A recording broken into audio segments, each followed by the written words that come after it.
All right, here's example 3. Notice in this one we do not have anything that really stands out to do zero pairs on. So I can choose my y's or my x's. All right.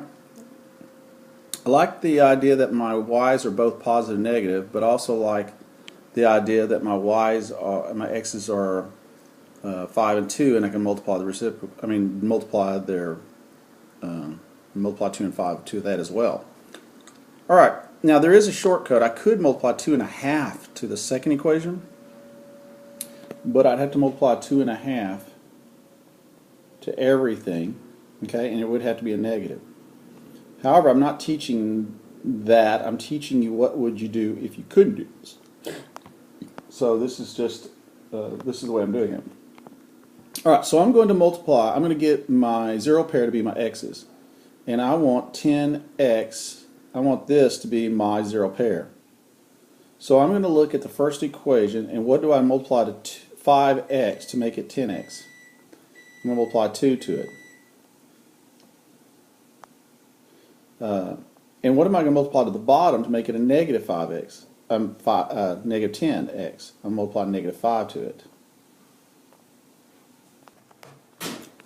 Okay, so I'm actually going to distribute the 2 to everything in here. So when I redo this, and I'm actually going to do it on the bottom here. I was going to do it on the side. So, well, I'll do it here. 2 times 5x is 10x. 2 times 7 is 14y. And then 2 times 18.9 equals 37.8. The bottom, I multiply negative 5 to everything. And so when I do this, I get negative 10x. See, there's my zero pair. Plus 15y. And then I get positive 40.5.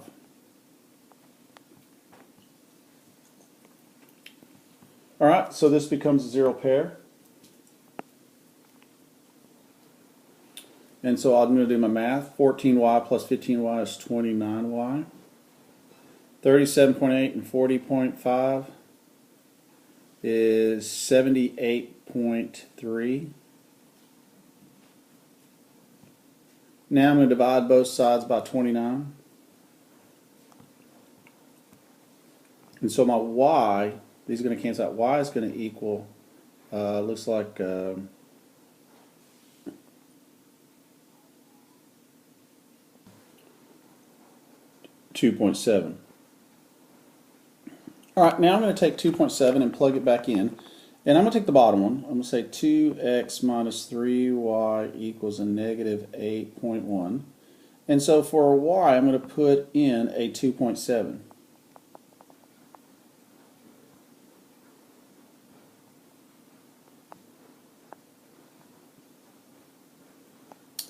Alright, so I'm going to multiply. Now remember, I'm multiplying negative 3 to this, and so that becomes a negative 8.1. Alright?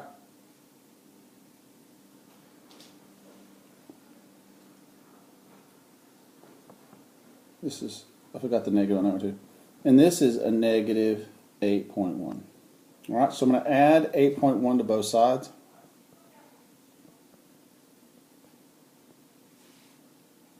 And so 2x equals 0. Divide both sides by 2, x equals 0. So my order pair is 0 and 2.7. This is where my two lines intersect at.